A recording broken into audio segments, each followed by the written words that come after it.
Stand close to a volcano and you feel it in your ribs before you see it. The ground trembles. The air smells like sulfur and metal. The mountain groans as if something alive is stirring inside. Now take a step back in time, to our ancestors. Those roars weren't geology. They were voices, and the fire that poured out wasn't a molten rock, it was the breath of the underworld. What if they were right? What if volcanoes are mouths of the underworld? Every culture that lived near fire mountains told the same kind of stories. Hawaiians speak of Pele, goddess of lava, dancing her fiery dance whenever the earth split. The Romans saw Vulcan hammering in his forge beneath Etna. The Maya spoke of Xibalba, a world of fire and shadow beneath their feet. Even among the tribes of the Northwest, fire spirits lived inside mountains, punishing arrogance with ash and flame. Volcanoes weren't just mountains, they were doorways. From a native perspective, the land is alive. Canyons, rivers, and peaks aren't scenery. They're relations.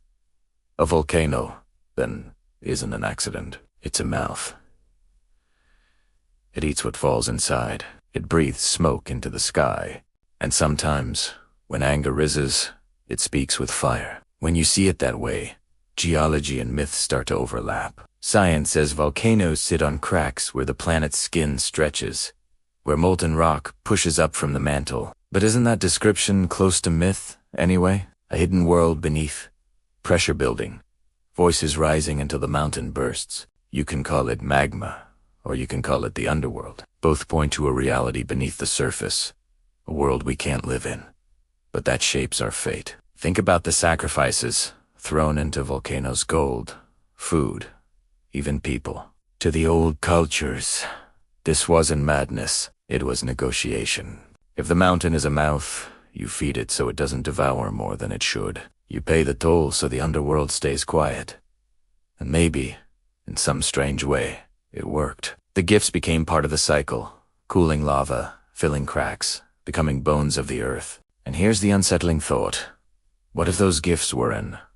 To who's symbolic? What if volcanoes really are mouths, gateways to another realm beneath us? When ash clouds blot out the sun and the air tastes of iron, it feels like more than rock. It feels like something's exhaling. Myths speak of demons, serpents, and fire beings escaping through those openings. Science calls them pyroclastic flows and lightning storms. But to the people watching, the difference doesn't matter.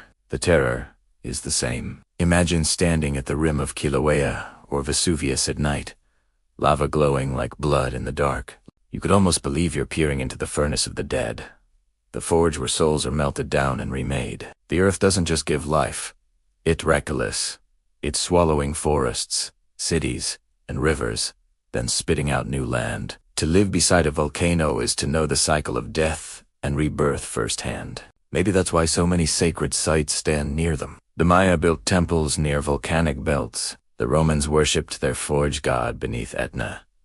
Even the Hopi speak of emergence from underworld caverns where heat and smoke once rose. Volcanoes weren't accidents of geography. They were a holy fjord, respected, treated as neighbors with dangerous appetites. If volcanoes are mouths of the underworld, then the underworld isn't a metaphor.